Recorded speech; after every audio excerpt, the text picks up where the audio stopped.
안녕하세요. 한의사의 속마음 제강 원장입니다. 지난 시간에 우리 제 책 모르면 나만 고생하는 교통사고 후유증 관련해서 책 소개해드렸고 그다음 프롤로그 같이 한번 읽어봤죠. 이번 시간에는 이어서 목차 같이 좀 보실 거고요. 계속 이어서 우리 이 책 내용 있는 것을 하나하나 풀어가지고 설명을 좀 드리겠습니다.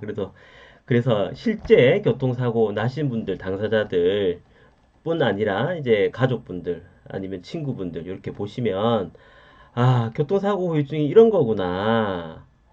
어떻게 치료해야 되겠고, 관리는 어떻게 해야 되겠고, 그렇게 내용들을 다 좀 자세히 아실 수 있을 거예요. 기대해 주시고 계속 가도록 하겠습니다. 예, 이번 시간에는 목차를 같이 좀 볼게요. 우리 목차를 제가 다섯 개 파트로 이렇게 나눴습니다. 사실 제일 중요한 거는 이제 첫 번째 파트에서 제가 교통사고 유증 중에서 골절이라든지 큰 어떤 외상을 입은 교통사고 말고 외상이 없는 교통사고 환자가 실제로 현실에는 더 많다 말씀드렸죠. 그 환자들이 제대로 치료를 못해서 아픈 경우들이 많고 후유증이 좀 오래 가는 경우가 많기 때문에 그 내용을 좀 강조하기 위해서 파트 1에서 겉으로는 멀쩡한 것 같지만 아픈 이유를 먼저 좀 이야기를 했습니다. 교통사고 후유증 무시했다가 병을 키운다. 실제 환자 예를 좀 들었습니다.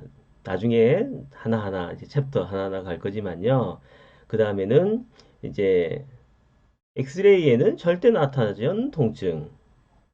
이 교통사고 후유증이라고 하는 것들이 골절 아닌 교통사고 후유증 환자가 상당히 많습니다.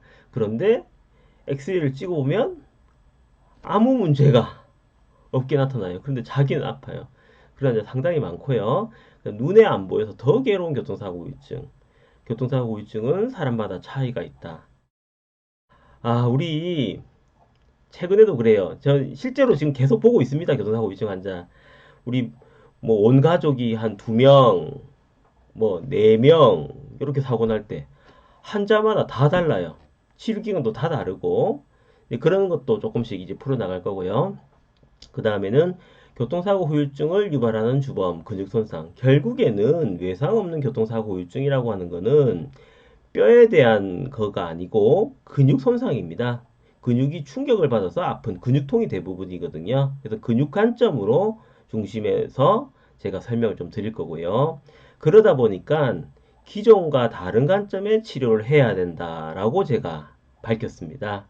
그러면서 중간중간에 이제 쉬어가는 코너, 어, 자동차 탑승 시 안전한 자세, 그것도 이제 여기 실어놨고요. 그 다음 파트 2번 볼까요? 파트 2번에서는 교통사고 초기에 제대로 대응해야 한다. 우선 첫 번째 이제 이해하셨잖아요. 첫 번째, 아, 교통사고가 이렇게 외상이 없더라도 충분히 이렇게 많이 불편할 수 있다. 맞죠? 그런데 이제 알았으니까 치료를 해야 되겠죠. 치료를 하는데 환자분들이 초기에 잘 모르시기 때문에 초기 치료 대응이 조금 늦은 경우들이 많습니다. 그러면 교통사고 후유증이 조금 만성화될 수 있는 확률이 현저히 올라가거든요.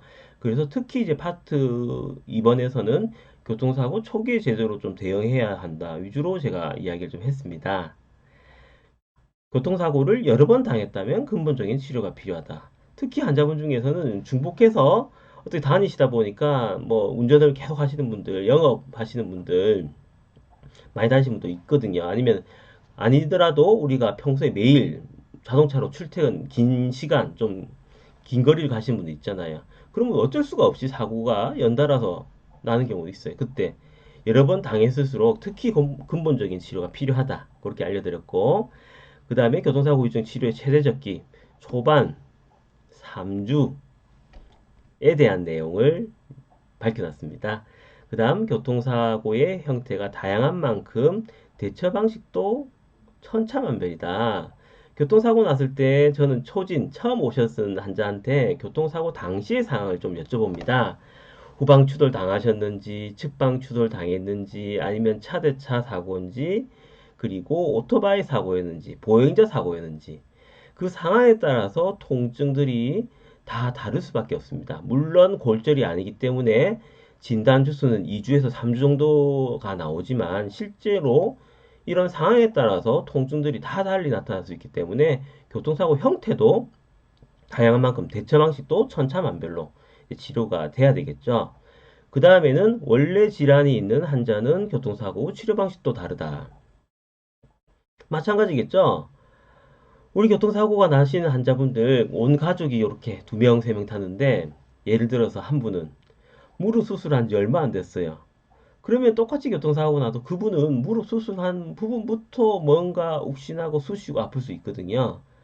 아니면은 체형적으로 어떤 문제가 있으신 분들 같은 경우는 조금 더 통증이 더 있을 수 있고 더 지속될 수 있죠. 그래서 원래 질환이 있는 환자분들은 교통사고 치료 방식도 조금 달라야 된다. 그런 이야기를 했었고요.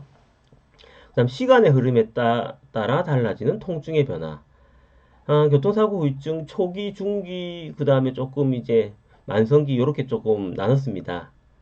최신의 논문들을 다 참고해가지고 언제까지 제일 치료를 집중적으로 해야 된다. 이 시기를 놓치면 후유증이 오래 갈 수 있는 확률이 현재 올라간다. 그런 내용들을 하나하나 근거를 가지고 이렇게 이제 책에다가 이렇게 밝혔습니다. 그 다음에는 사고 후 경과에 따라 치료도 달라진다. 그렇죠? 예. 초기에 급성기 때 많이 아플 때랑 중기, 그 다음에 재활 치료기에 따라서 치료법도 다 달라집니다. 그에 대해서 하나하나씩 아실 수 있을 거예요. 그 다음에는 교통사고 후유증 철저한 관리가 회복의 지름길이다. 실제 이 책을 읽으시는 분들, 그리고 제 영상을 보시는 분들은 실용적인 목적으로 아마 보실 거예요. 시간을 이렇게 내쉬고, 제가 무슨 뭐 유머를 하는 것도 아니고, 배우처럼 잘난 것도 아니고, 그래도 시간을 들여가지고 보시는 거는 이 책, 그리고 이 유튜브 영상을 보셔가지고 실제로 도움이 되려고 보실 거예요. 그 내용에 대해서 어떻게 관리해야 되는가 제가 하나하나 이렇게 책에서 밝혔고 제가 유튜브에서도 같이 풀어드리도록 하겠습니다. 그 다음에는 이제 중간에 쉬어가는 코너로 사고, 교통사고, 근육별로 다른 치료 접근법 이렇게 말씀을 드렸는데요. 우리 근육도 겉에 근육이 있고 그 다음에 깊은 근육이 있어요. 그래서 교통사고 났을 때 겉의 근육 치료를 위주로 해야 되는 경우가 있고 깊은 근육 위주로 치료를 해야 되는 경우가 있고 재활 치료도 어느 쪽을 목표로 해야 될 때가 다 다릅니다. 그에 대한 내용을 조금 이제 우리 전문적인 내용을 조금 더 쉽게 풀어가지고 제가 밝혀놨고요. 그 다음에는요, 파트 3번으로 넘어갑니다. 파트 3번은요, 오랜 시간이 지나도 통증이 사라지지 않는다면, 그 다음에는 환자분들이 외상이 없는데도 교통사고 후유증이 너무 오래 가는 거예요. 아니면은 골절, 크게 사고가 나서 골절 수술 다 하고 퇴원 다 하셨는데도 계속 통증이 사라지지 않고 일상생활이 너무 힘들어 하시는 환자분들 많거든요. 그래서 조금 만성기로 접어드신 분들한테 도움이 되는 내용을 이렇게 파트 3번에서 제가 말씀드렸습니다. 만성 통증이 되지 않도록 재활 치료를 꼭 해야 한다. 이렇게 밝혔고, 그다음 초기 관리를 등한시하면 치료 범위가 더 커진다. 이 내용은 파트 1, 파트 2에도 있는 내용이지만 한 번 더 강조를 했고요. 그 다음에 재활 치료는 무리하지 않고 천천히 해야 한다. 너무 환자분들 보면 잘못된 정보를 가지고 있는 환자분 너무 많습니다. 재활 치료를 할 때도 조금 더 과학적으로, 의학적으로 전문 지식을 가지고 해야 되는데 막무가내로 하시다가 보니까 이게 운동하고 관리하시는 게 오히려 치료에 방해가 되는 경우들이 많거든요. 그래서 그런 내용들을 환자분들한테 하나하나 제가 설명한 내용들을 여기에서 다시 밝혀드렸습니다. 그 다음에 부상 단계에 따라서 적절한 치료가 이루어져야 된다. 그렇겠죠? 단계별로 적절한 치료가 이루어져야 되고, 그 다음에는 골절 치료 또한 한의학적 치료가 동반되어야 한다. 그 내용을 말씀드렸습니다. 골절 이 되고 나서 뼈가 유압이 되고 그 다음에 근육인대가 제대로 정상 작동을 해야 되고 정상 힘을 회복해야 되는 거죠.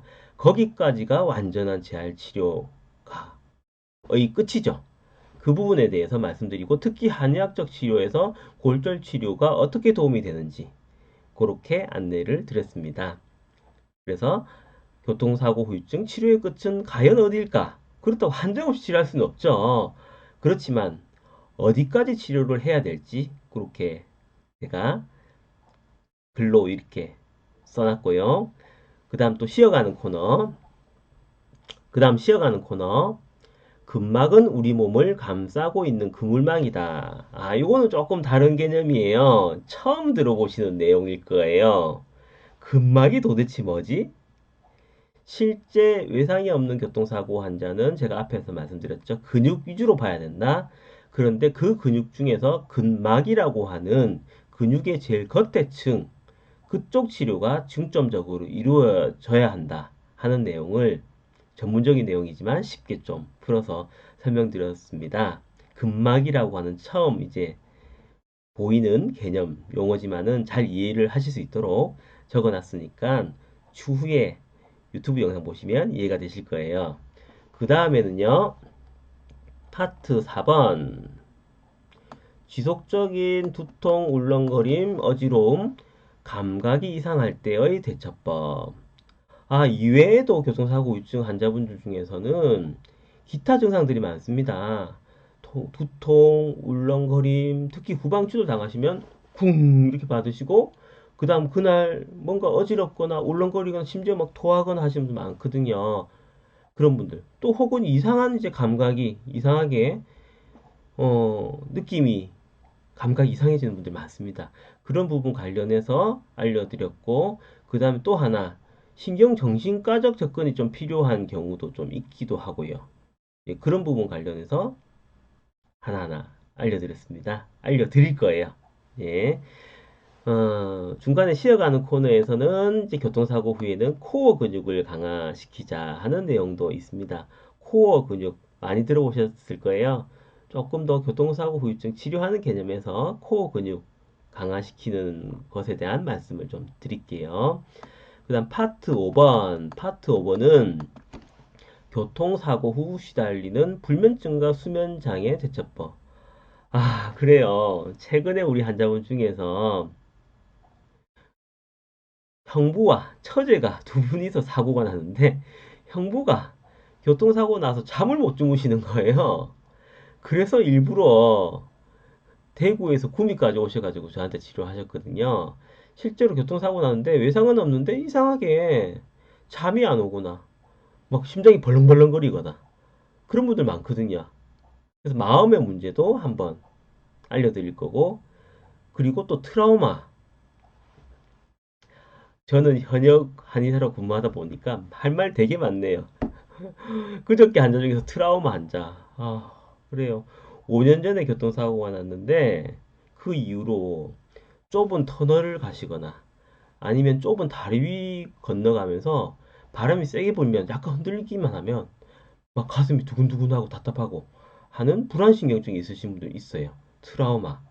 교통사고 후유증 중에서 트라우마를 앓으신 분도 있거든요. 그거에 대해서 다시 좀 풀어드리는 말씀을 책에서 적어놨고요. 그 다음에 트라우마의 메커니즘과 그 치료법, 그리고 특히 이제 어른보다 아이들 사고 났을 때는 아이들이 어디 아프다는 표현을 잘 못하거나 아니면 사고 후에 막 밤에 자다가 막 몸부림치거나 막 깨고 악몽 꾼 것처럼 하는 아이들이 있거든요. 그래서 아이들은 좀 어른과 다르게 좀 접근해야 된다 하는 내용을 또 실어 놓았습니다.